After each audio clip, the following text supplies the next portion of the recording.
I wanted to take a moment and talk to you about Radical Roots. So I founded this company when my son Remy was diagnosed with a rare genetic disorder and intractable epilepsy. As a doctor of Chinese medicine, I knew that the best way to support his complex neurological and physiological needs would be through dynamic Chinese herbal formulas. I also started studying the incredible effects of hemp and its ability to support and regulate the brain and the body. By combining targeted Chinese herbal formulas with complete spectrum hemp and using a unique alchemical spagyric extraction technique, we have created formulas that are true game changers. Honestly, I truly believe that these are some of the most powerful herbal formulas on the market. Please check out radicalrootsherbs.com, use the code RADREMEDY, and get 15% off your first order. I'm so proud of these, and I think you guys are going to love them as much as I do. Hey guys, it's Dr. Chloe, and you're listening to the Radical Remedy podcast. So today's episode is going to be a little bit different. Instead of me interviewing somebody, I'm re-releasing this episode of Qiological, where my friend Michael Max was interviewing me on the benefits of CBD. And it's really a conversation that's geared more towards practitioners. So I am not going light on the science in this one, but I really think that you'll all be able to get a strong sense of how essential CBD and hemp is in order to potentiate your brain and your body, reduce inflammation, support immune health, all of the incredible things that it does. I mean, truly, I have been nerding out on this science for years now, and it just continues to blow me away. Let me know what you guys think. And if you want to learn more about Chinese medicine, check out Michael's podcast, Qiological. A lot of the things may be sort of over your head, but you'll also just gain such an incredible insight. He's such a wonderful podcaster and interviewer, and I hope to have him on the show very soon as well. Sending you all so much love. Please like, follow, and share if this is helpful for you. Thanks so much. I'm Michael Max, and this is Qiological. In the past few years, CBD has burst onto the scene and is touted as everything from a cure-all for anxiety to a regulatory substance that holds the potential to help in the treatment of a vast array of modern ills. In a moment, we're going to get into a discussion of CBD with Chloe Weber and tease out what acupuncturists need to know about this medicinal. Chloe brings the perspective of a Chinese medicine herbalist as well as that of a concerned mother looking to help her child with a rare neurological condition. I so appreciated this opportunity to take my vast ignorance about CBD and be able to ask some questions and better understand this particular medicinal, its effect on our nervous system, and how we can think about it from the Chinese medicine perspective. Chloe Weber, the Radical Roots lady, welcome back to Qiological. It's my pleasure to be here. Thanks for having me, Michael. It's always so much fun. Hey, today our topic is CBD. Now, CBD, holy smokes. It seems to me that CBD, it's everywhere. Everyone kind of knows about it. It's like a big thing. It seemed to come out of the blue just a couple of few years ago. And when you say CBD these days, everybody kind of like sagely nods their head. How do we know that people know what they're talking about with this CBD stuff? Well, we are learning. Cannabis obviously has been a plant that's been around for millions of years, and so much so that we actually have receptors for it in our body. Research found out about the endocannabinoid system about 20 years ago, 25 years ago. Who was doing that research? Do you know? I do not know offhand, Michael. Though I did read some of it last night, but I don't know where it came from, actually. But it was the early 90s, and I can send you a link to one of the research studies. That'd be great. We can put it on the show notes. Totally. But they found that we have different receptors throughout our body. And mainly in the endocannabinoid system, the receptors are CB1 and CB2 receptors. So the CB1 receptors are primarily found throughout the brain and the nervous system, whereas the CB2 receptors are found throughout the rest of the body, and especially within the immune system. So it's pretty cool how these two work together. And we actually make our own endogenous cannabinoids. So those cannabinoids are called anandamide and 2-AG, which is a very long technical term. So we're just going to stick with the 2-AG. So these cannabinoids that we make endogenously are used in order to regulate our system. So it's sort of fun when you look at it I was reading a study talking about the Goldilocks zone, and all I could think about was... Yeah. I'm a fan of the Goldilocks zone. Exactly. But it's really, again, the middle way. So we bring it back to Chinese medicine. We're talking about, we're trying to find the balance within the body. We're trying to find homeostasis. We're trying to keep things, whether it's the immune system and the immune response, we want to activate the immune response, but we don't want a hyper response. So, there's a lot of research coming out that CBD might be able to modulate the cytokine storm with, the Rona or with autoimmune disorders. So that's pretty cool and really interesting. But so it's bringing the body back into balance. So what we're finding with cannabis and with hemp is that these exogenous cannabinoids, which are from plants, are able to activate the CB1 and CB2 receptors in different ways. So THC actually works directly on the CB1 and CB2 receptors, which is why you get the psychotropic effect. Whereas CBD, what it does is it seems to break down this enzyme called the FAAH enzyme, which is involved in breaking down anandamide in the brain. So by breaking down this enzyme, it allows there to be more anandamide in the brain. So you have these other, downstream effects from having the anandamide more available in the brain, in the body, and in the nervous system and in the immune system. So it's pretty interesting. So yes, we're learning what there is. There's lots more research that's coming out, and it's really, really cool and exciting. Although one thing that was pretty disheartening is that I've been doing more research, and a lot of the research that's been coming out has now been on some of the pharmacological derivatives of cannabis. There's a drug called Epilepsy by GW Pharma, which is a CBD derivative. It's just an isolate of CBD.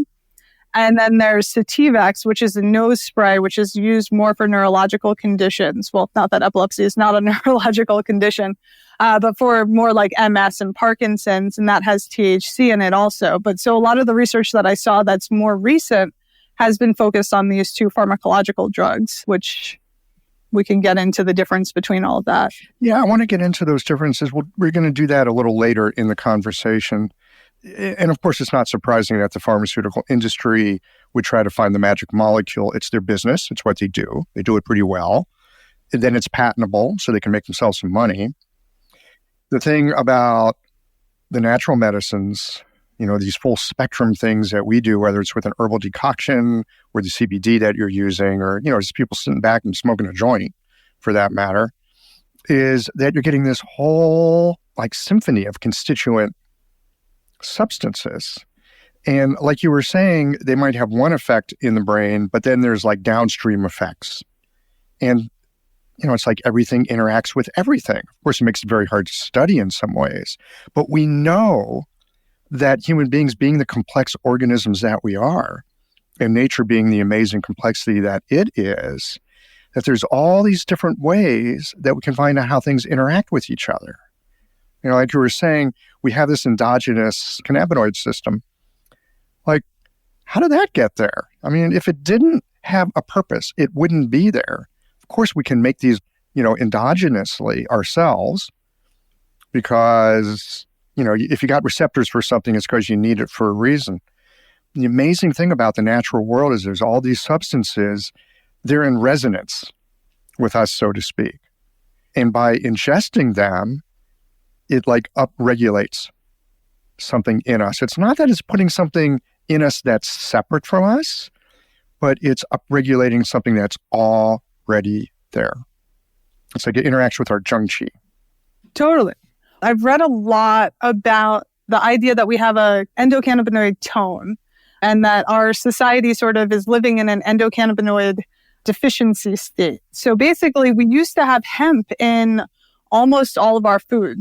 This one study showed that chickens used to eat hemp for their feed, and then in every egg that was laid, there would be 500 milligrams of CBD in there, and then it would be decarboxylated when you cooked it. No, wait a minute. What does it mean that it's decarboxylated? So this is that sounds illegal.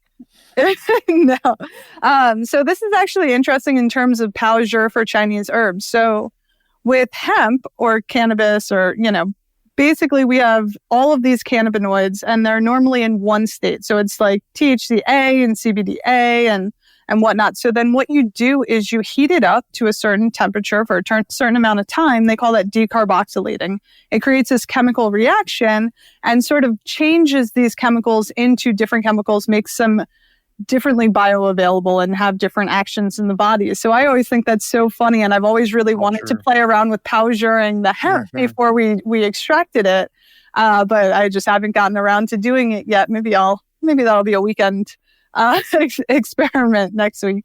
So basically, since our cannabinoid system is used to bring our body back into homeostasis, we create more endocannabinoids when we're stressed or when we're under stress, which clearly our society is slightly stressed these days, particularly here. Yeah, COVID and election about to hit as we record this. Oh yeah, so everybody's using all of their endocannabinoids, but the enzyme that I mentioned before, the FAAH, and another enzyme called MAGL break down the anandamide and the 2-AG. So instead of like with hormones or with neurotransmitters, those chemicals stay around.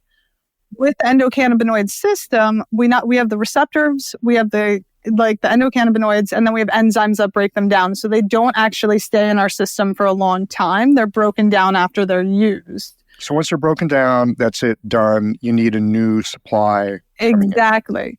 So then when you're super stressed, you're sort of running through those stores of those endogenous cannabinoids. And that's why we're seeing such remarkable results with so many of the CBD products and with so many patients who we have who are being put on CBD because they're actually at this deficient state. Though it's new research and it's interesting to quantify and all sorts of challenges with that. But it does make a lot of sense when you sort of look at the chemical reactions within the body. I got a question. How does our body make those endogenous cannabinoids? Do we know the mechanism for that? Not that I know of. I have no idea how we make them. I hear you talk about it, that we have them, and it makes sense to me that we would be able to naturally generate them, again, because we have the receptors. If you have a receptor, it means that there's a use for it. It means that there's a way the body interacts with itself. But I was just wondering, how is it that the body makes that stuff? It's a really interesting question. I honestly haven't come across anything about it. They're just chemical receptors that lock and key fit in with these receptors. So I'm not sure how we make them, but I don't either. But I was just thinking, if we knew that, I don't know, like, I'm just going to pull something out of my hat, meditation, right? It's like if you quiet down, you hit a certain kind of nervous tone, all right? Maybe the body secretes things that it can't secrete when your cortisol's high or something. I don't know. I'm just talking off the top of my head here. But so it's a question that I've got. I do know that there are various things that affect the amount of endocannabinoids that we're making and how we're activating the endocannabinoid system. So actually, I don't know if you've had Isla Wolf on your show. No, I don't think so. No, oh, she's awesome. So she does a lot of functional neurology, and she recently did a course on using electrostim at PC6 in order to activate the endocannabinoid system in order to alleviate pain. So that's really interesting and makes a lot of sense in terms of, when we're putting needles in the body, we're sort of calming down the nervous system. And I feel like that sort of thing also allows the endocannabinoid system to sort of get its bearings and like start regulating itself a little bit. I feel like, intuitively, as we're in this go, go, go society, the more that we can slow down. I just heard Wim Hof. I don't know if you know of him. He's like the Iceman. The Iceman breathing guy. So he was talking recently on a podcast I was listening to about how his breathing techniques activate the endocannabinoid system. And he didn't go into how or why, and I didn't look into it quite yet, but it would make sense to me, again, that the more we can sort of regulate our nervous systems and tap into that, the more our body has the ability and the chi in order to regulate our systems in that way. And it makes sense that the endocannabinoid system is sort of that bridge. Mm-hmm. Yeah, I can see that. But today we're mostly going to focus on these endogenous ways of getting these substances into our body. And thank goodness we can do it these days. So you live in a state where If you want to smoke dope for recreation, great. Go down the street, you buy it. There's a number of states like that. I don't live in one of those. It's unfortunate. Well, but Illinois has a recreational marijuana law, and you can like go across, the river. When I was a kid, we used to go to Illinois because the drinking age was 18. Now we go to Illinois for, that if we want it. It's a good thing Illinois is there. But increasingly, these things are available. But in many places, they're not. And so, like here in the state of Missouri, for example, we can get CBD from hemp, but we can't get it from cannabis. So these two things are super similar, but they're also different enough to like get your butt thrown in jail, in the wrong circumstances. So what is the difference between hemp and cannabis? And does the CBD from these two plants differ in any way? No. So the thing with cannabis versus hemp is really just the percentage of THC that's in the plant. So I remember somebody explaining it to me as they're all dogs. Like, it's all the same family of cannabis, but the THC is sort of just bred out. So we're getting rid of the pit bull or whatever, the psychotropic effects. But so hemp is technically and legally classified as hemp as long as it has less than 0.3% THC in it. It's the same plant, it's the same family. It's just one has less THC and more cannabinoids. The other one's going to be bred more for THC. There are different breeding techniques, and it's interesting because Eric Brand, his article on the history of Chinese medicine and cannabis does show that Chinese medicine back in the day was differentiating between the male and the female strains of cannabis, which traditionally, or, when you do growing techniques, the female plants are typically higher in CBD. When they're fertilized by the male plants, their CBD counts go lower and there's more THC, versus the male plants are often higher in THC. And so there are different growing techniques to do it. Males are higher in THC? Yeah, typically males are higher in THC, I believe, and the females are higher in CBD, but there's all... Until they're fertilized. Yeah. Mm-hmm. So it can get sort of tricky. I'm definitely not a farmer. I would kill them all. I've got 2 cats, a dog, and a kid, and I can't keep a damn plant alive for longer than literally a day. So that's definitely not my level of expertise. But it is cool to know that in Chinese medicine, we were looking at all parts of the plant as we would, because that's our expertise. And so we had Ma Bo, which was the marijuana plant, I believe. Ma Fa, which was Ma Hua, which is the flower, and then Ma Fen. Yeah, I think Ma Bo was the CBD, Ma Fen was the marijuana, and then Ma Hua. Ma Hua would be the flower. Ma Hua must have been the marijuana flower. Ma Fen must have been the hemp as like an industrial plant, which we can use for clothes. I wonder if it might have been that would have been Ma Gun maybe for the root. I think it is. Yeah. Well, and then we obviously have Ho Ma Ren for laxative purposes. Yeah, and then there's the seed. So how does the seed play into this CBD world, if it plays at all?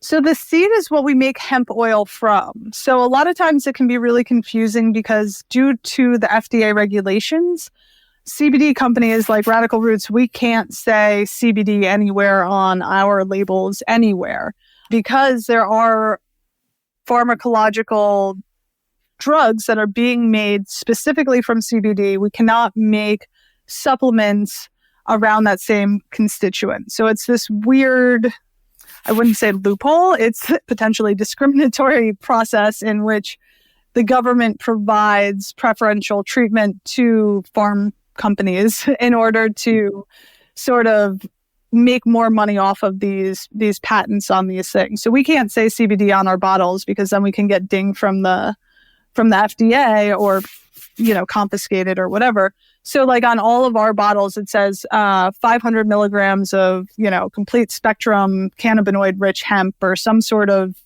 variation of that you're going to see on really high quality hemp products, especially with people who are concerned about getting, their stuff confiscated. If you have a big enough company, a lot of them don't care. but I do care about my products. I do want to keep the company. So when you see hemp oil, a lot of times people think that it's just hemp oil that you're getting to cook with. So, but that's different. So hemp oil that you're cooking with, or hemp oil that you're using topically, say for eczema, or for you can use it for acne. That's mainly made from the seed, as far as I know. But I don't think that the seeds are used in terms of the extraction very much whatsoever. We'll leave some of the stems in some of our extraction techniques so that we can get more of the minerals and other phytocannabinoids and stuff out of the stems, but the seeds we don't really use. This is exactly the kind of stuff I want to talk about because, like I said at the very beginning, CBD is a very popular thing these days. You mention it and everybody shakes their head like they know what it is. If you really begin to scratch below the surface, it's like, well, I actually don't know much about this other than some things that the industry has been telling me. But how do I know I can trust that? Because it's just stuff that I've heard from the industry. Just because it's an industry made by people who, I happen to be in alignment with, why should I trust them any more than any other industry that's, putting out their information? And so I think it's really helpful to have these kind of conversations like you and I are having today, where we can really dig into it a bit. Because I think people think they understand a lot when they actually don't. Well, and I also think that as, herbalists and practitioners of traditional Chinese medicine, we are the experts in herbal medicine. I mean, I can't think of any other field that has as much herbal training as we do. So when people are taking these plants and taking these herbs, we are the people that should be leading this revolution, because it is a plant that's really phenomenal. It's really helpful. It's really versatile and really, really incredibly safe. But there are circumstances in which it's not safe, and there are ways to potentiate it. There are ways to, downregulate it, and there are ways to do it responsibly. And I think that that's part of what I hope to do is in terms of helping other herbalists realize, not only the power of this plant, but the ways that it can help your patients and the ways that it can also harm them. So I'm really happy that we're having this conversation too. Yeah. Well, speaking of contraindications, again, I don't hear too many out there in any of the, I was going to say literature, but again, most of the literature is advertising. So what are some of the possible downsides of CBD?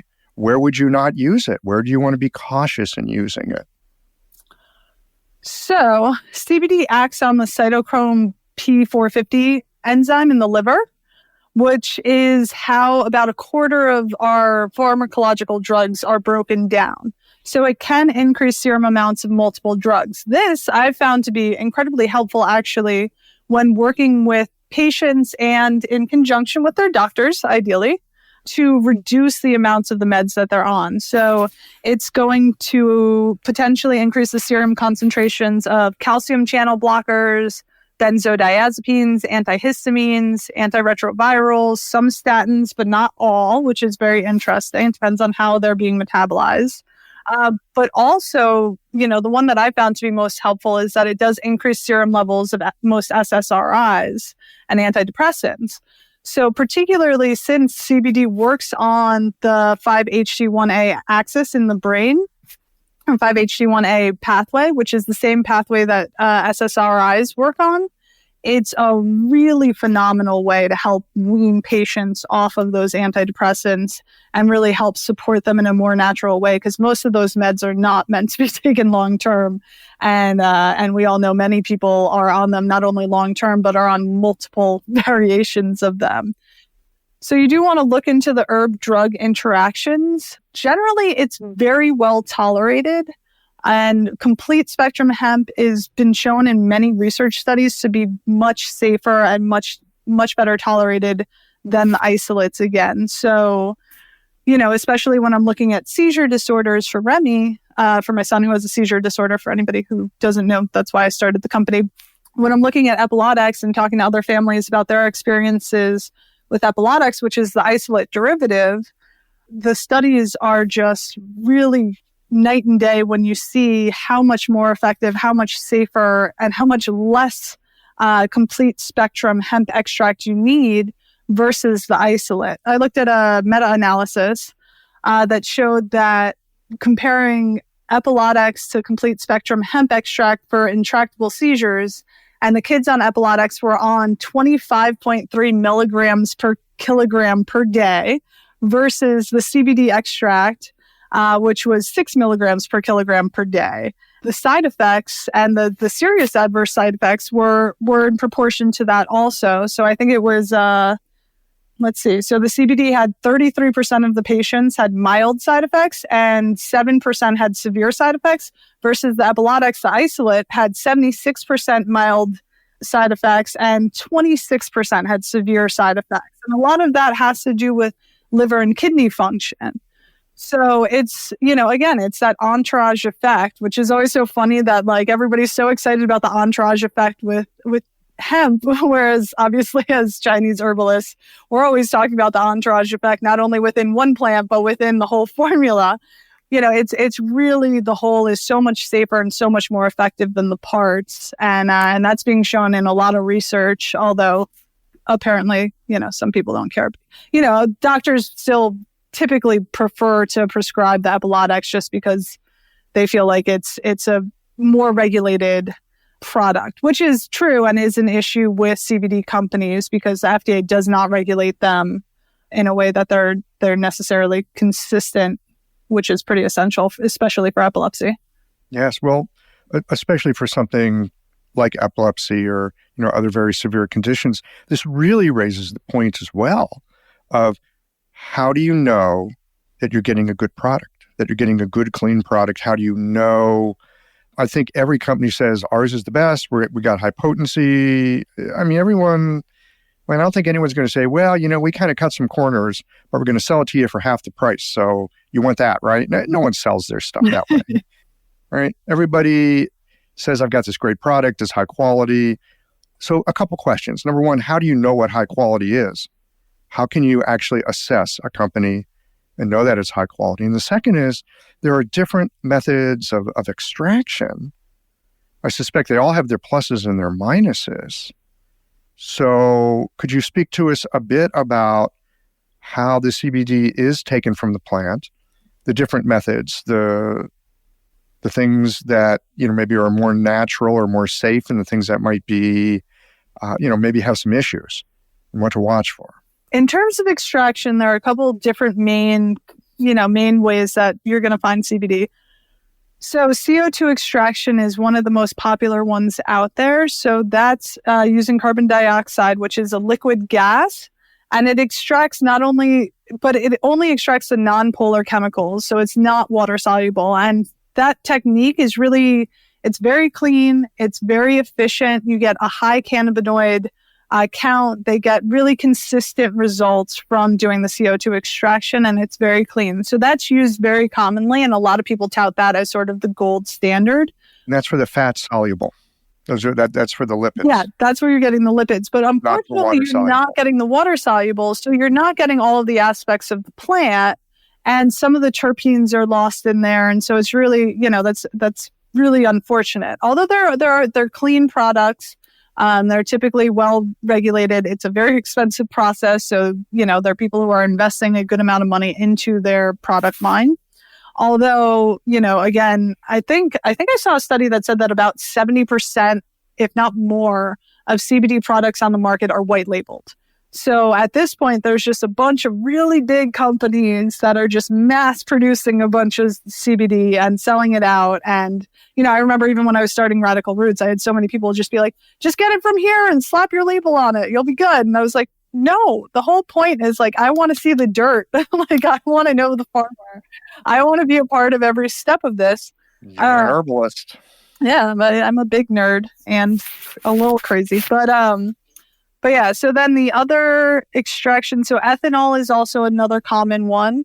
And that does get both the polar and the non-polar aspects of the hemp out. So that can be really, really effective and really beneficial. But you've got to make sure that you're working with somebody who's doing it very cleanly so that there are no residual solvents at the end. Radical Roots, we take a different technique and we use an alchemical spagyric extraction, which isn't used by many. Wait a minute. Say that again. I missed that word. Alchemical spagyric extraction. How do you say it again? Spagyric, Spagyeric. Okay, alchemical spagyric. All right, now you got my attention. What the heck is that? It's used actually in Germany a decent amount. I had a couple of my teachers would talk about it for herbal extractions back in the day when I was in school. But basically, I have this brilliant chemist physicist who lives up in the mountains in Colorado.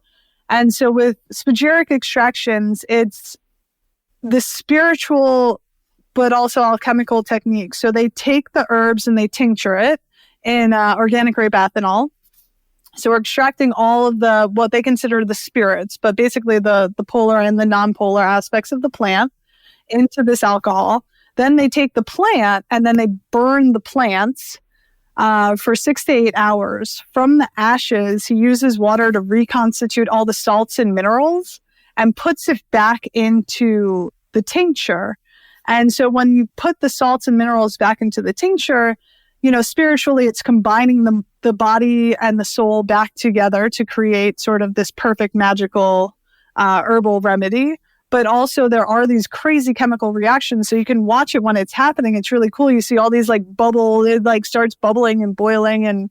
And to me, since hemp is such a mineral rich plant, it's really, really essential to me to have the minerals in there as cofactors in order to potentiate the actions of the hemp. Because as an herbalist, I really feel like, those minerals wouldn't be there if they weren't a part of the healing properties, especially with a plant with such a long and beautiful tradition of healing.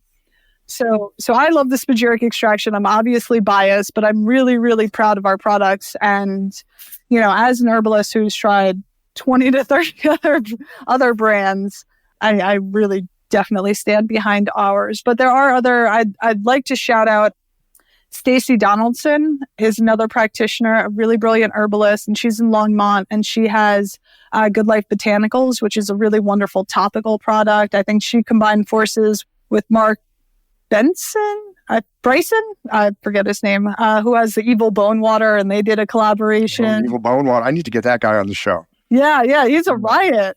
But yeah, so there are other practitioners out there who are doing some really, really great stuff. And, other companies that I really like are Haley's Hope and Palmetto Harmony, CW. But so the extraction's one thing that's important to look at. The other main thing that you always want to look at is that the company is transparent when it comes to their certificates of analysis. So with hemp, as I was saying, since it's a mineral-dense plant, hemp is a super accumulator. So it pulls up toxins from the earth. I was wondering about that. Yeah. Right. As I was listening to you talk about this fantastic alchemical, I still can't pronounce the word, but I'll learn it later, process, I was thinking, okay, you're extracting some very important constituents. I could see them being, okay, you got the polar, non-polar, they're going to be very bioavailable. But now you're bringing in this other piece. If that thing grew up by the side of a road versus out in some really clean area, you're probably getting all that stuff from the highway. All of it. Yeah.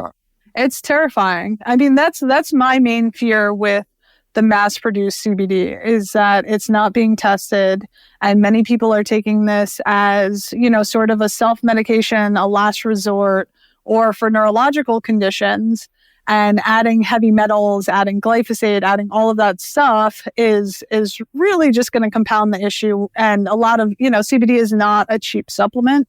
And if it is cheap, it's probably not worth buying. If it's cheap, you probably want to give it a pass. But it's not a cheap supplement. And, a lot of these patients are really desperately looking for help and support. And so the idea of them getting further chemicals to pollute their system makes me very concerned. But so we can basically every time that you make a CBD product, you have to get some testing done. So I have to prove, I have to make sure that there's, in our bottles that have 500 milligrams of hemp, I have to prove that there's 500 milligrams of hemp or within 5% or 10% of that number.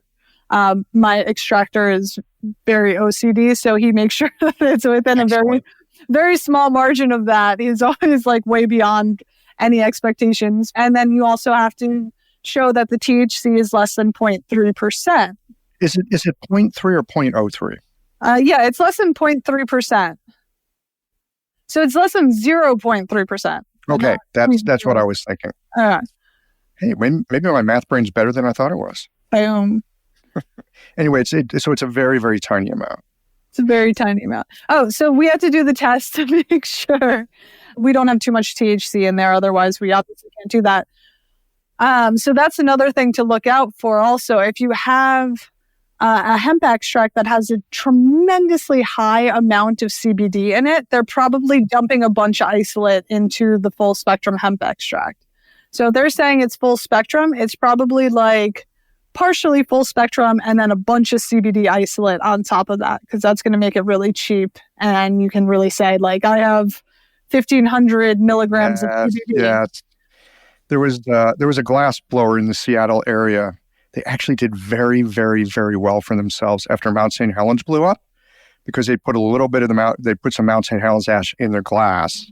And then they sold it as, ooh, this is made from Mount St. Helens ash. Well, the ash from Mount St. Helens made really ugly glass. So they put in just like a tiny little, like just enough to say it was in there, right? Exactly. Which is brilliant marketing. It's very good marketing. It's brilliant marketing, and they did blow some very pretty glass. So they had that going for them. But back to your thing here. So there's full spectrum and there's isolate. Isolate is where they're just pulling out. It's just CBD. Just the CBD. And then the full spectrum is where they're like tincturing the entire plant. Yes, exactly. So there's CBD and THC are two of, it's unclear, but somewhere around 115 different cannabinoids that are in the plant. So, along with the terpenes, which are sort of the essential oils that are in the plant, that gives it all that smell, and the variation in the effects. So, there's significant variation in the effects of the different types of plants. And a lot of that has to do with the terpene profile of each plant. Full spectrum is the whole plant. It has all the cannabinoids, terpenes, phytochemicals, all of that. And then the isolate is just the CBD extract. You can buy that. You can put it in water. You can, modify your products. It's sort of a cheap and dirty way, in my estimation. Yeah, well, it's like, okay, so there's some toothpaste and it's got CBD. They're using the isolate. Exactly, yeah. Yeah. You're making a soft drink. Oh, it's root beer with CBD. It's the isolate. Dude, I went to a CBD convention in New York like last year, and I was A, super daunted by how much money all these companies had, because people are just pounding money into CBD, and then being so disturbed by the products. They had like CBD slushies, and I'm like, so you're putting in CBD into this like literally like bright blue slushy filled with sugar and pretending that this is a health tonic? Like, it's absolutely insane. Humans are funny, aren't they? Oh my God. The marketing thing, it's very hard for me to comprehend. Actually, I'm not sure it's the marketing thing that's hard to comprehend. People's greed, I think, can be hard to comprehend. And I don't think marketing necessarily equals greed, although in many people's mind it does. Oh, marketing, you can't trust them. Well, many times you can't, but many times marketing is really about like getting a clear message out to the people that you want to help. That is also marketing. Oh, totally. I think we really need to differentiate there. Well, I think marketing's massively important, but like, if you're marketing a slushie as a health drink, it's a little bit disturbing. I would call that delusion. You're like, you can keep this very unhealthy lifestyle that you've had, but now you can feel better about it because we just put an isolate in here that is supposedly good for you. Well, and that's so much of what our society is doing in terms of health fixes. It's just looking for that quick fix, which I do think that CBD as a trend and as a supplement can be used to help support the body very quickly and very efficiently in order to help give people the space in order to heal and to take those next steps. But I obviously don't think that CBD is a one-size-fits-all, heal everything type of plan. I think it's very supportive and very helpful and very safe for most people as long as it's a high-quality product. But it's not this, this quick fix that people are always after. A lot of people, how it is with acupuncture or herbs. You put needles in somebody and they'll say, well, it helped this, and this, but I still get my period. And you're like, well, cool, you're still going to get your period. Or, whatever. You're supposed to get your period. Exactly. The question is, are you getting it on time and is it comfortable?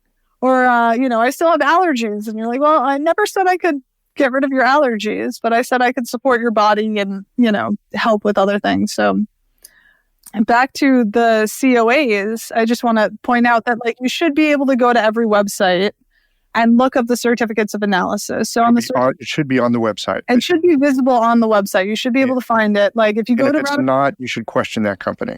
Yeah, or you should email them and say, hey, I'd like to see your COAs, especially if you're an herbalist and you're recommending this to your patients. I take it very seriously what we do with our products, in A, because I care, and B, because a lot of acupuncturists prescribe our formulas. And there's no greater honor to me than to have my colleagues prescribe herbs that I've created and that I've put together.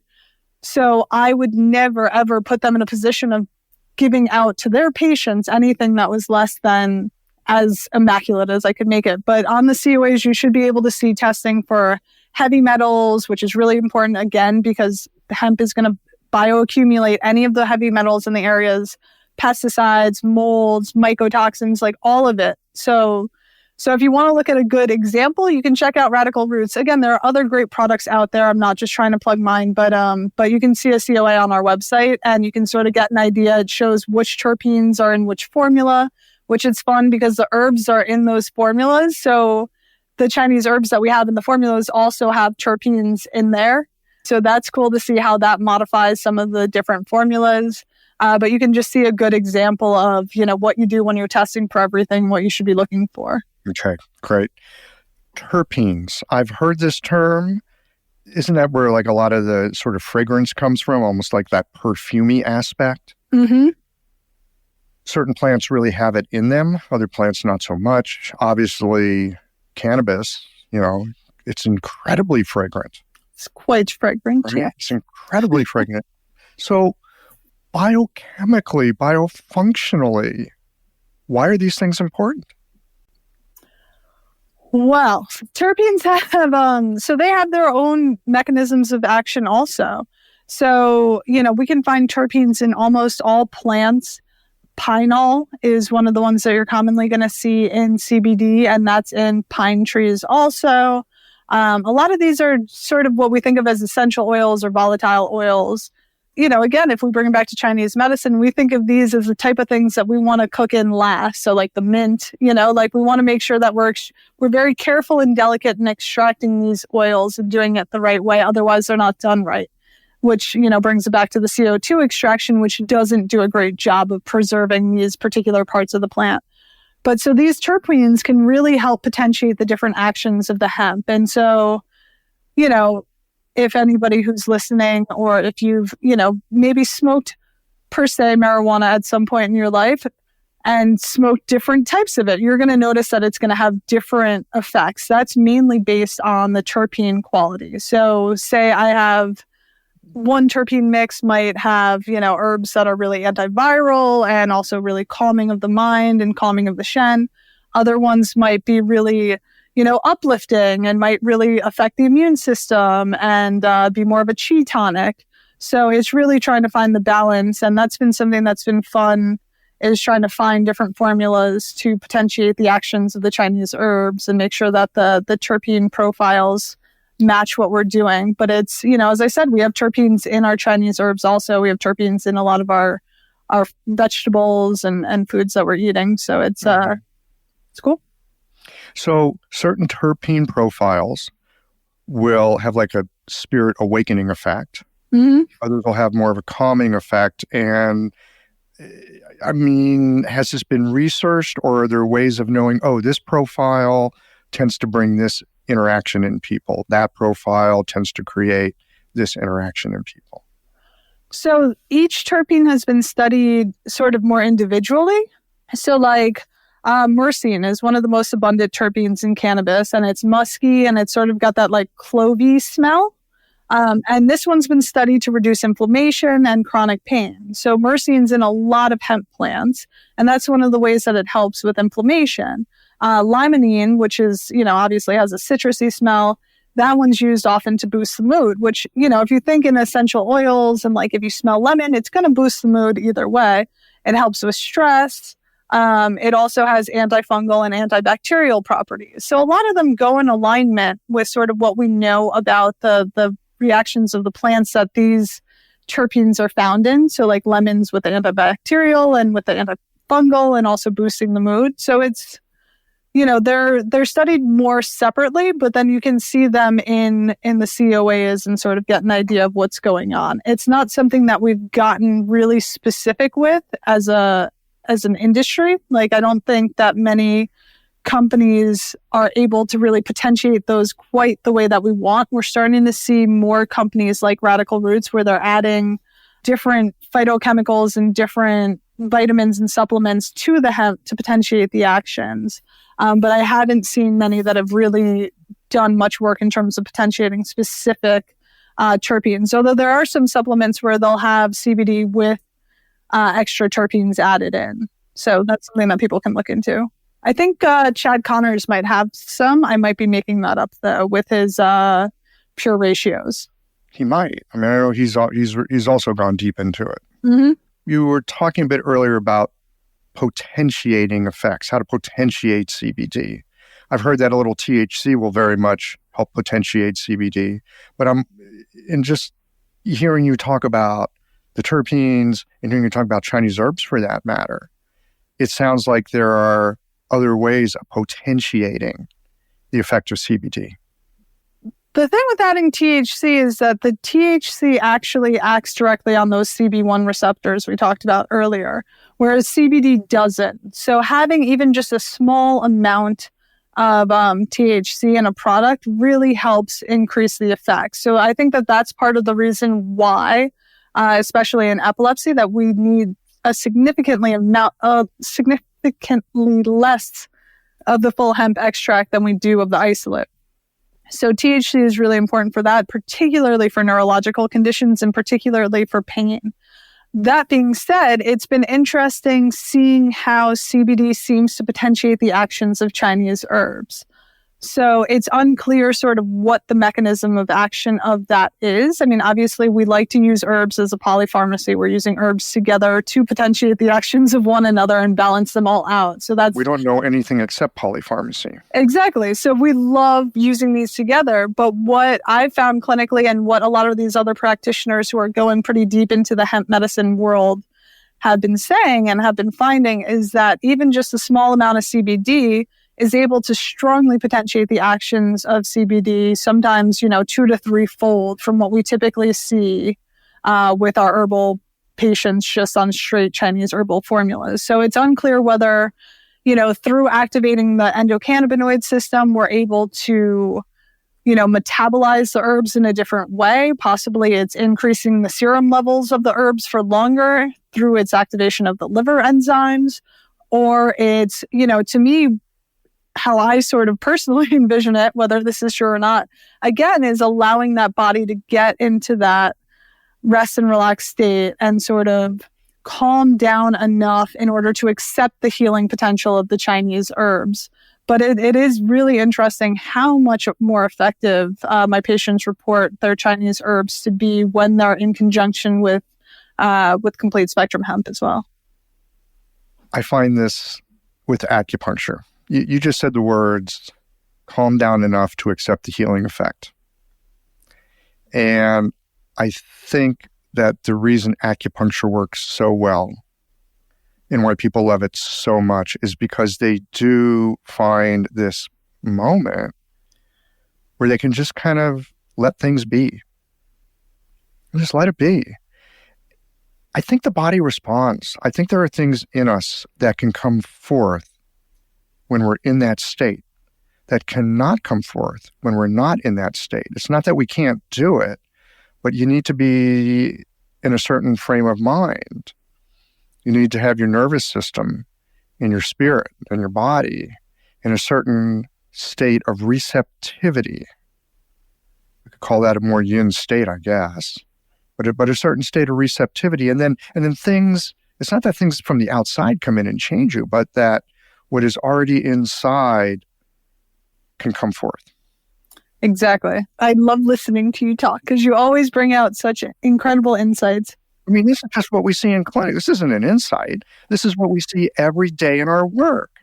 And that's what acupuncture is tapping into. A, it does tap into the endocannabinoid system, but B, is tapping into our innate healing ability. It's not, it's not like we're doing anything. We're reminding the body what it already knows and like giving it that ability to see how it's supposed to move and how it's supposed to flow. And, and there's so many different things in our society that are, stealing away our chi and stagnating our chi and rousing up our chi. All of it, all of it. And so it's interesting, especially right now, as we said, with 2020, I think that Chinese medicine, in so many ways, just has such an incredible opportunity right now to really show the world what we have, not only in terms of our acupuncture, but in terms of our herbs, in terms of our lifestyle coaching, and in terms of just helping people take that breath, take that time, take that space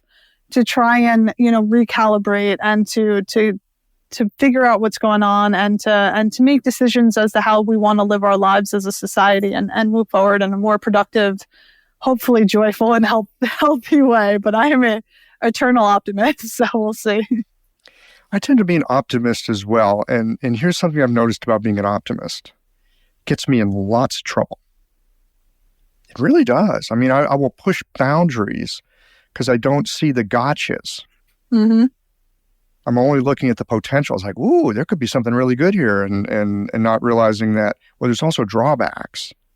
Definitely. As well. So my optimism tends to get me in hot water on a fairly regular basis. I would still rather be optimistic than pessimistic.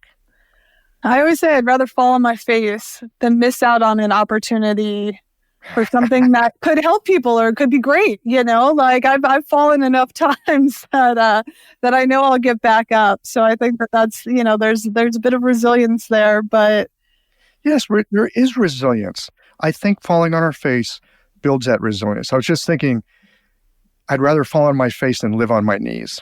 Yes, that's a good term. I like it. You don't fall as far if you're living on your knees. Probably won't hurt when you face plant. But man, I don't want to be living on my knees. No. Well, and there's, again, there's just so much need for help in our society. And, we are so fortunate as practitioners of this incredible, incredible medical system that has been passed down for so many generations. And, now is a time where I really think that we can thrive and where we can really, really help make systemic change in our society. But again, I dream really big when it comes to our medicine.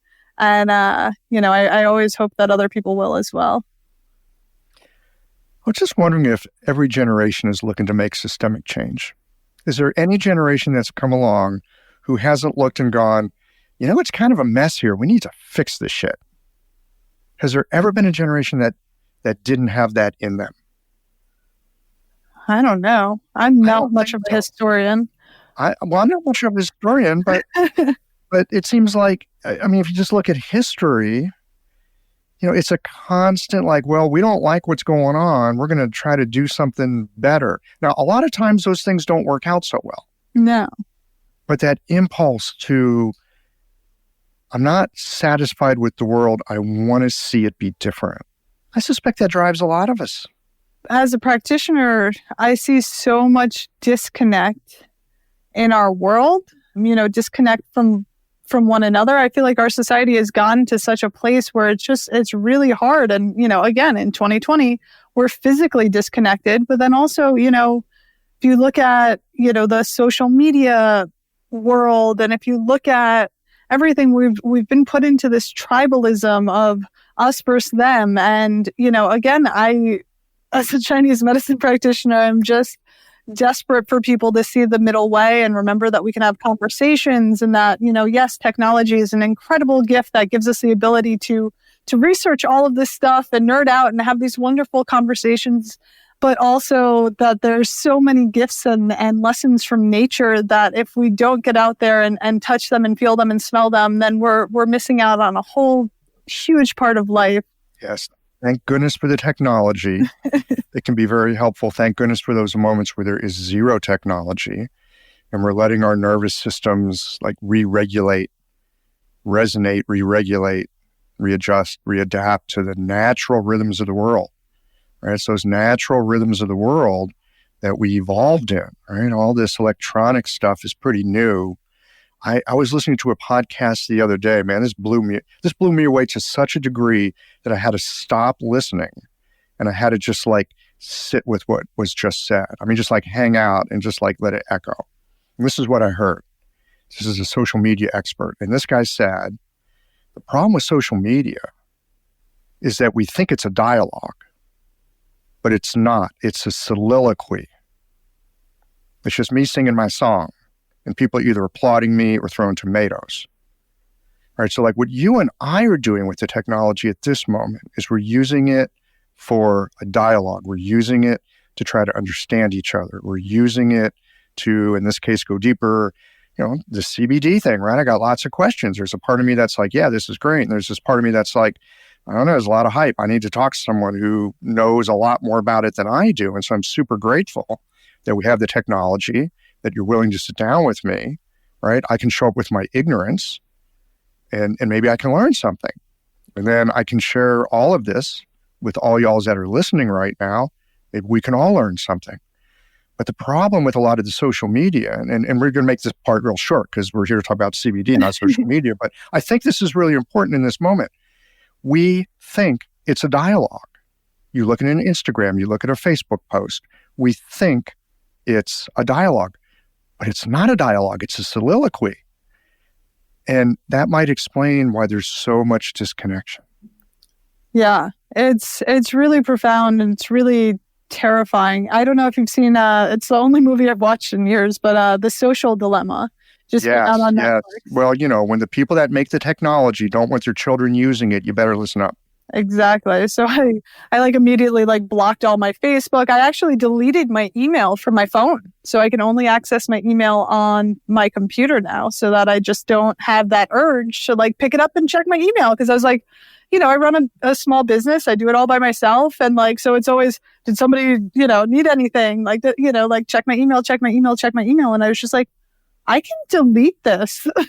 Like, that is an option and I'm going to do it. It's been like a week or two and it's really so far powerful. so good. Yeah. Okay, I'm going to check back with you in a month or so. Yeah. That sounds brilliant. I mean, I hear you say it and I go, oh. It was amazing. What's been amazing for you? Well, just like I'll leave my phone somewhere and I just leave it there. I don't feel like it has to be right next to me. I don't have to like, that's my compulsion more than the social media is just checking the email. Do I need to respond to somebody? And it's like, no, you don't need to hear a response within 5 minutes. I can check my email plenty.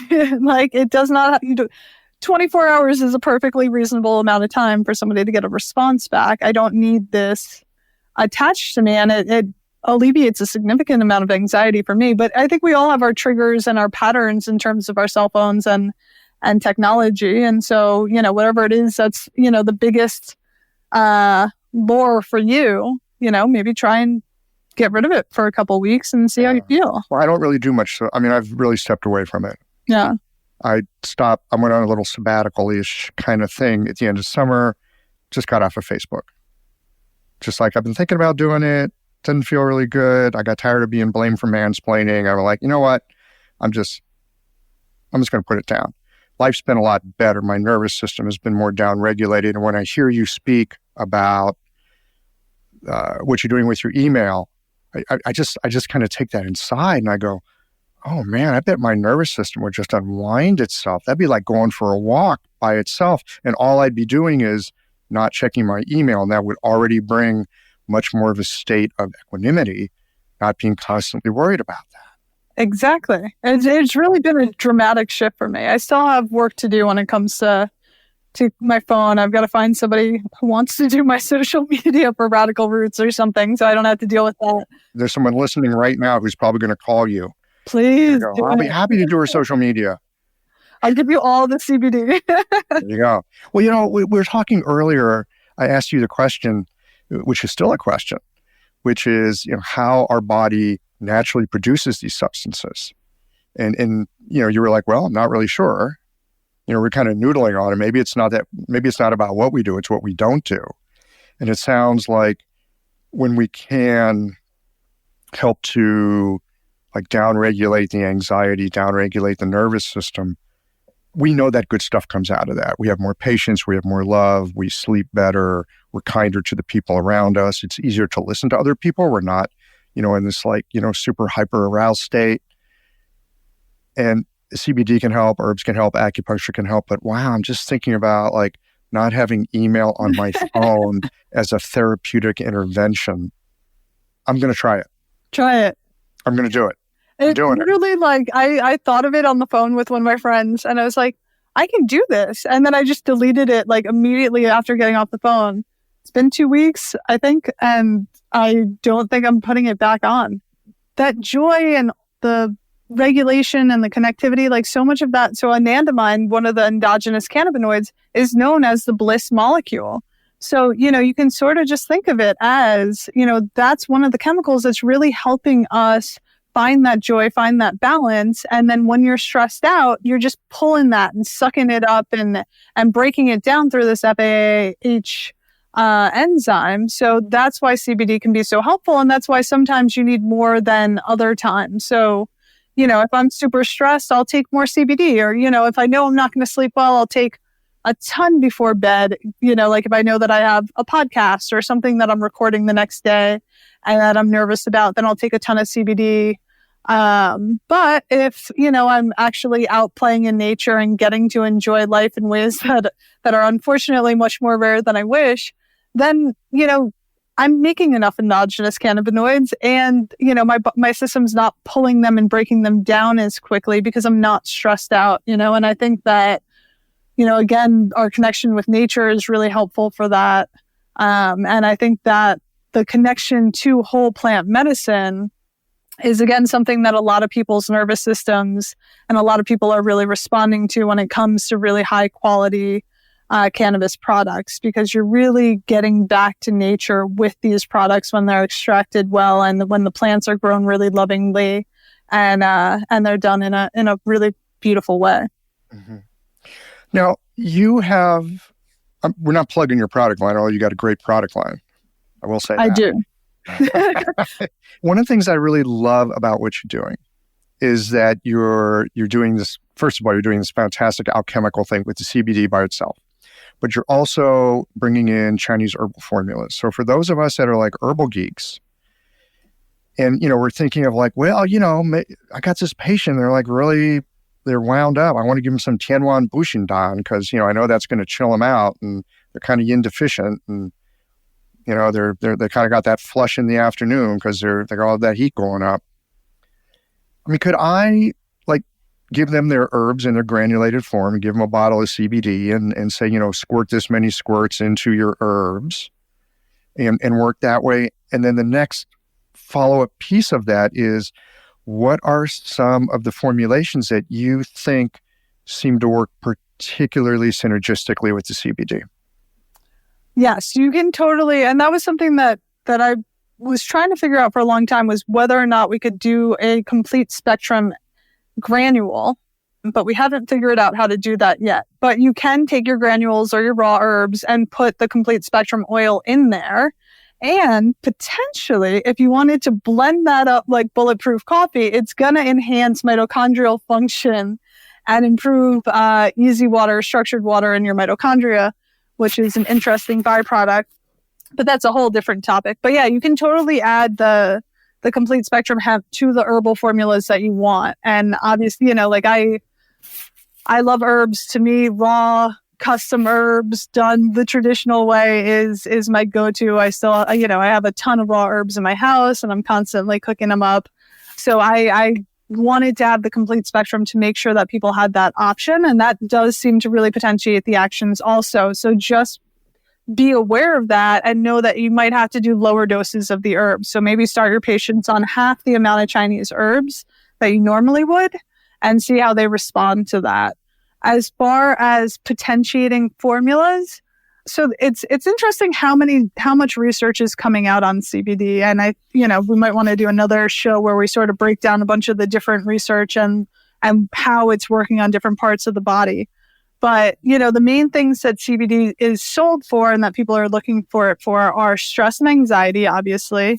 It has many ways in which it affects that, including regulating the vagus nerve, again, the SSRI, the 5-HT1A pathway in the brain. So that works really great with both Qiological in terms of helping move that liver qi and calm the brain, since Qiological has anxiolytic and neuroprotective properties. So I really love that with CBD. Swanzhou Rentong, putting those together for a sleep tonic, obviously super beautiful, really complementary. Even a good guipi, since CBD has a lot of actions in terms of supporting the gut as well. So that's a really nice one because it's getting the spleen and the heart, which CBD goes to both the spleen and the heart and the liver. Pain is another thing that people use CBD quite a lot for, especially neuropathic pain. So anything that's going to be a really strong blood mover. So maybe like Shui Fujiu Tang. Mm-hmm. And there's more research coming out. I haven't looked into it yet, but I was reading about it yesterday. There's some more research coming out on CBD and its effects on the heart. So I think that that's going to be something that's going to be coming out really soon also.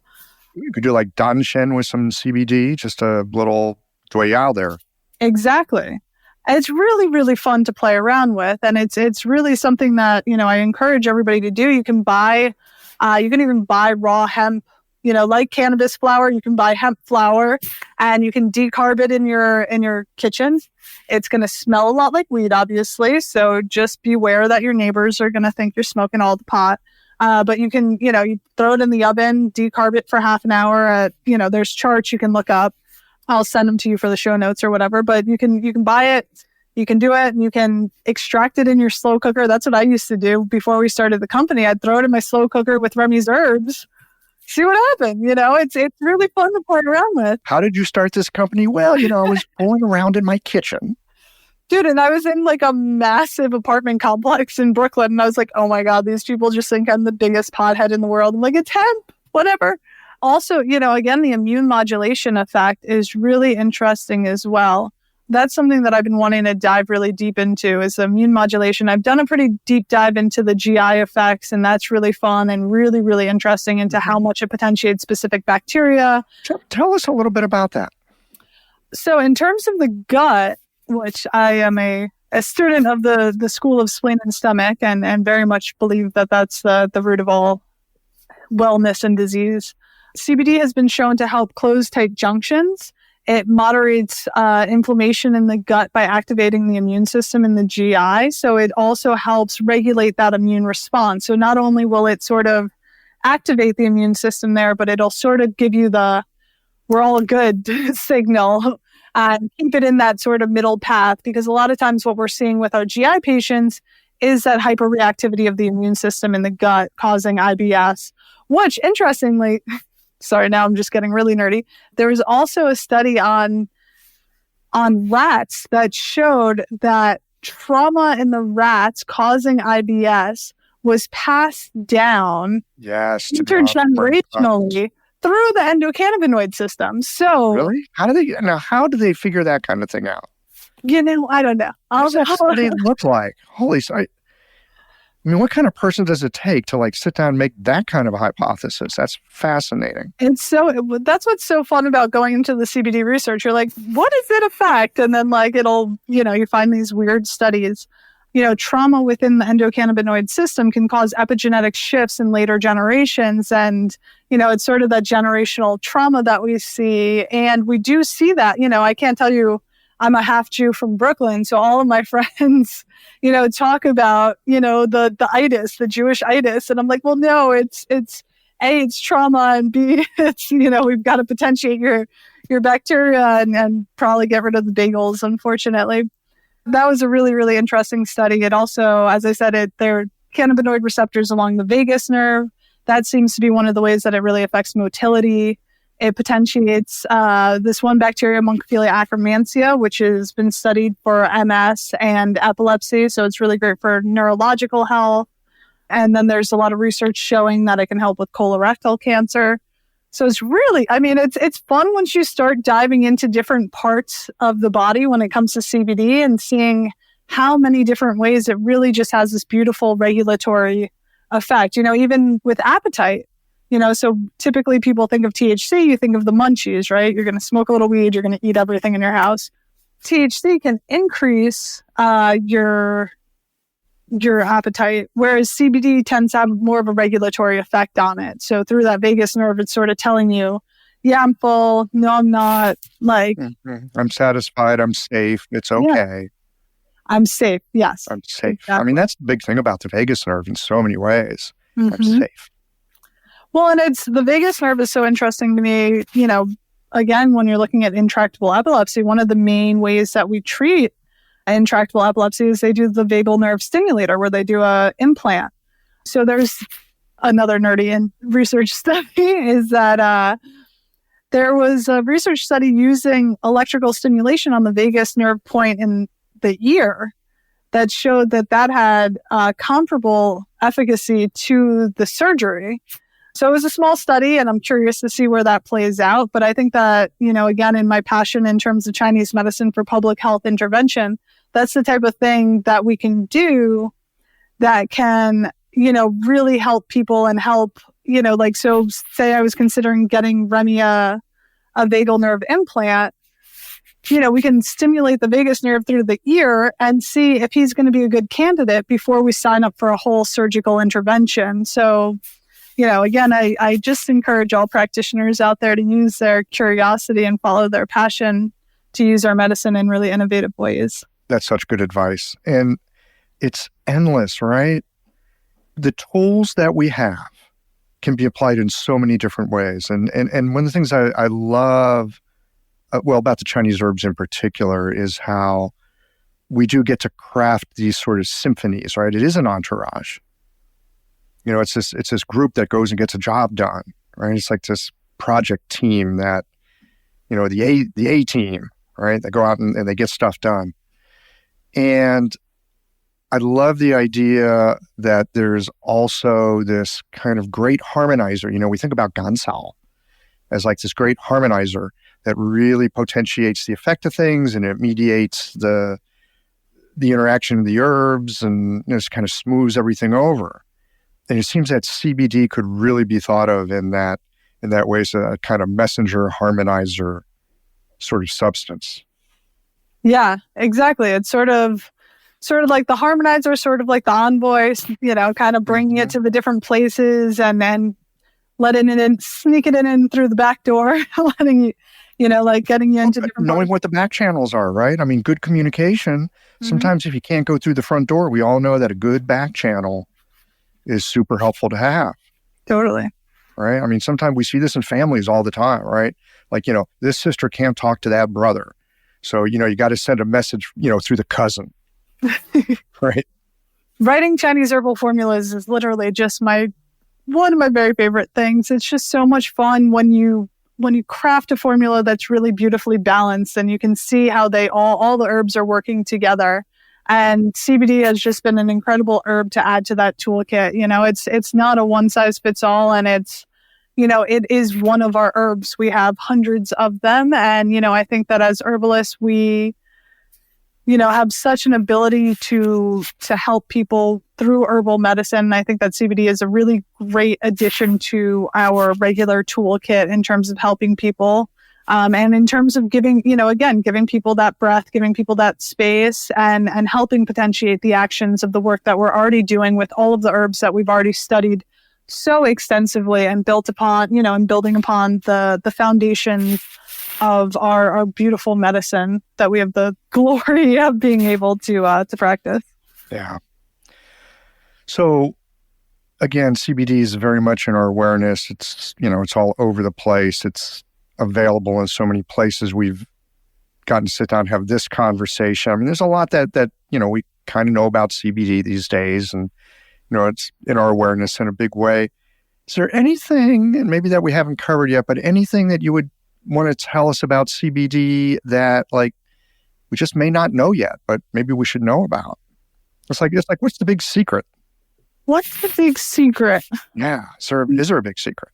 I don't know that there is a big secret. I mean, I think we've touched on like we haven't gone super in depth on any one thing, but I feel like we've touched on so much. But again, I think it's the same secret as acupuncture, and what we've talked about is like giving the body some of the space that it needs to heal, giving the body just a little bit more chi and breath in order to move forward into the next steps, and enough like centeredness and calmness. Again, it's bringing the plant medicine to people in a sustainable, functional way. It just adds to our repertoire. It doesn't take away the need for acupuncture or meditation or movement or any of the other things that we have in our practice, but it can really be an incredible tool to help support our patients and ourselves, because we give a lot as practitioners, and, most of us are small business owners in the time of COVID with the crazy election and all of those things. So, I know for me, when I talk about our products, I'm not trying to pitch it. I'm the worst salesperson ever, but I only sell things that I just love passionately myself. And I don't know what I would do without them. And, there are other CBD products that are really, really high quality also. So. And we've talked a bit today about how to make that assessment for yourself as to what's high quality and how to do the investigation to see what's high quality. So that's super helpful. I didn't realize that I could go to really any CBD company's website and go look at their certificates. They should all be up. If they're not, then that's definitely a red flag for me. Or if you can't easily access them through emailing somebody. I know for me, again, it's just me. I don't know how to use my website. So we test every single batch that goes through. So sometimes I won't upload the latest batch, and somebody will email and be like, I got this batch and it's, expires this date. Do you have the COAs for that exact lot number? And I'll be like, sure. And I'll just email it to them. But but they're always up on the website otherwise. That's really helpful to know that there is that kind of transparency out there. And if you're not finding that transparency, then, keep looking for a different supplier. Definitely. Well, and it's definitely a tricky field. I mean, there are a lot of people, again, there's a lot of money in the industry. It's kind of the wild, wild west right now, isn't it? It is. And the regulations are really difficult because on some hands, in some ways there's no regulations. In other ways, there's a lot of regulations. There's really no regulations as to what we put out there. There's just regulations about what we say. So even with my products on my website, you'll see rest and relax, may sort of, it's like with Chinese medicine, may sort of kind of ish treat the symptoms of such and such. You can't say anything. You can't make any claims. You can't make anything even close to a claim whatsoever. There's that regulation. But in terms of what the quality of the products are, the only regulation is, do they have, X amount, are they within range of the amount of cannabinoids that they claim they are on the bottle? That's the only real regulation. And I don't know there's nobody testing that. I mean, maybe if somebody were to call you up and send you in, somebody might come and test that. But for the most part, it's not tested by anybody that I'm aware of. So the industry is self-regulated at this point. The industry is self-regulated. So maybe they're true to what they're saying. Maybe they're not. Now, the certificate of authenticity, is that what it's called? Analysis, sorry. Certificate of analysis. Will that also tell you the amount of CBD within a certain amount of material? Yeah. It does. Okay. Mm-hmm. All right. Yeah, it shows you the amount of CBD and the amount of THC. And then it should break down that ratio to you so you can be able to see how much. There's definitely reason to consider using higher THC products for certain conditions, specifically neurological conditions, specifically pain. One clinical note for some of the practitioners out there is if you are in a state where marijuana is legal and your patients are having these issues, you can advise them to get a bottle of THC tincture. They can create ratios. You can create ratios on your own So THC really helps potentiate the actions when it comes to pain and neurological conditions. So that way, like sometimes I'll put, a THC tincture into some of our complete spectrum, or if people have really insidious insomnia, put some of it into our rest and relax and really potentiate that, make sure that they're going to get higher quality sleep. So you can play around with that. Yeah. And this raises the question for me, I barely have my toe in the water with this, but I've heard that there's 2 strains of cannabis, right? So you've got your indica, you got your sativa, and they have really, really different effects, right? So like for pain, you would probably use one more than the other, but I can't remember which one it is. How does that work? Can you give us kind of a breakdown? The cannabis team versus sativa team? The way that it was explained to me, which I will never forget, is indica is in the couch. So indica is they call it couch lock, which I cannot smoke an indica at all. I have far too much work to do. I get super anxious. For a lot of people with anxiety. Wait a minute. It makes you anxious? Yeah. Well, I do. Indica makes you anxious. I have a lot going on. So for me to sit down and not be able to really function for a couple hours, cognitively is not much of an option for me. So then I get more anxious. But from a lot of people with anxiety, so that doesn't chill you out. It actually makes things worse. For me, it does. Yeah. Okay. I have an indica tincture that I might take if I know I'm not going to be able, if I'm having a hard time sleeping, I might add that in with one of my other formulas. But sativa is more of a head high, SAT. So you use your head to take the SATs. So that one's more more energetic, more activity, so you can sort of get things done. So that's more functional typically. But so depending on your level of anxiety, what that source of anxiety is coming from, normally one is better for you than the other, or you can get a hybrid, which is a combination of both, where you sort of fall somewhere in the middle.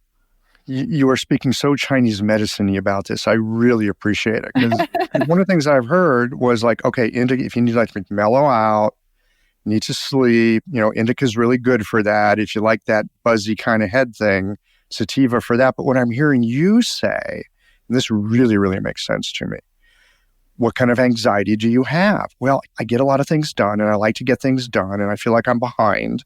And my anxiety comes from, I've got these things to do, I haven't done them. If I take something that prevents me from doing my work, is that going to help me or make me worse? I bet it would make me worse too.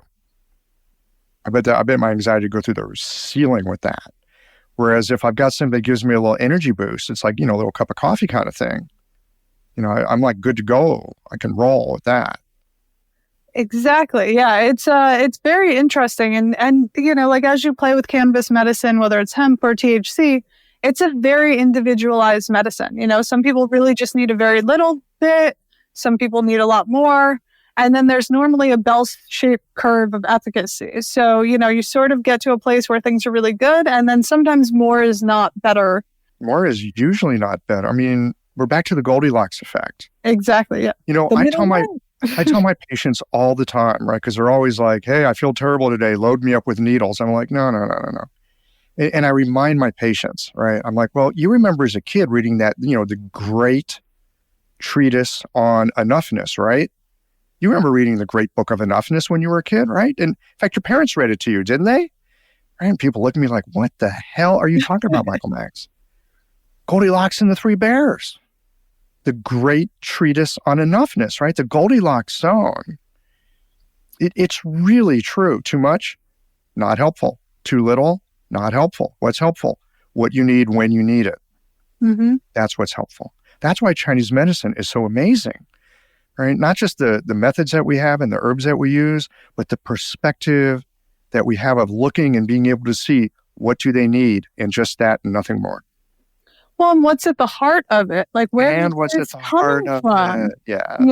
Do you just need a hug? I have some patients that I was just you just need a friend. You want to get a cup of coffee? It's okay. You just need a friend. Wouldn't that be great? It's I'm not prescribing you herbs. I'm prescribing you take your friend out for coffee twice a week. It's true. I mean, and that's one of the great things that we learn is like how to see, sort of what people need and but not just from a physiological standpoint, but from the whole mind, body, spirit aspect of it, and that's what makes our medicine so unique, is that we can really see where people are deficient, no matter what that looks like, or where people are excess, and try and work to bring that harmony back together. So well spoken. I really appreciate that perspective. So now I'm looking at sativa, now I'm looking at indica and realizing I need to bring my Chinese medicine eyes and my Chinese medicine heart to it. You're going to like it. Great. I'll send you some edibles. Yeah. Okay. I'll be waiting by the mailbox. Chloe, anything else to share with us about this vast topic before we wind it down for today? Not much on CBD. I think it's a great plant, and I think that practitioners, we really have a responsibility as herbalists, as the most highly trained herbalists that there are, to look into it and to provide the highest quality plant products that we can. I think this is a tremendous tool. I also, again, want to harp on, we really need to take care of ourselves as individuals, and this is a great tool for that. And I really think that as a community, I want us all to remember that we're all here because we want to help people. And I hope that we can work together to grow and expand our field, and to remember that our mission is all the same at the end of the day. Beautiful. Well, thank you for that. And I want to show you something. So all y'all's out there listening right now, I'm using an internet recording software. Chloe and I can see each other as we're having this conversation, but it just records high quality video, which is coming in your ears. But Chloe, I want to show you. You see, this is my mail app on my phone. You see that? All right. Yeah. See, watch what I'm doing. Delete or cancel. Delete. Bye-bye. Isn't it amazing? All right. Don't you already feel better? I have no email on my phone. How do I feel? I don't even know how I feel yet. Well, maybe just because, we've been talking about this, but I feel a little bit lighter. It's kind of like my phone's not my damn boss so much now. Like, I can't even respond to all my emails or text messages as it is. I think I have like 500 and something unopened text messages, let alone don't even get me started on my emails. So like, seeing that I'm getting all these emails and still not having the time to respond is certainly not helping my anxiety level. I hope it works out for you. I've been stoked about it.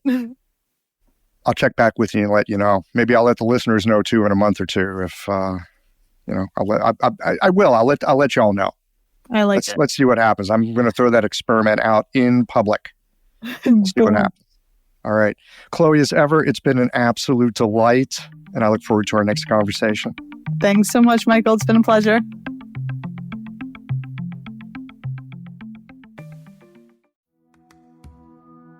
Thank you for listening to the Radical Remedy Podcast.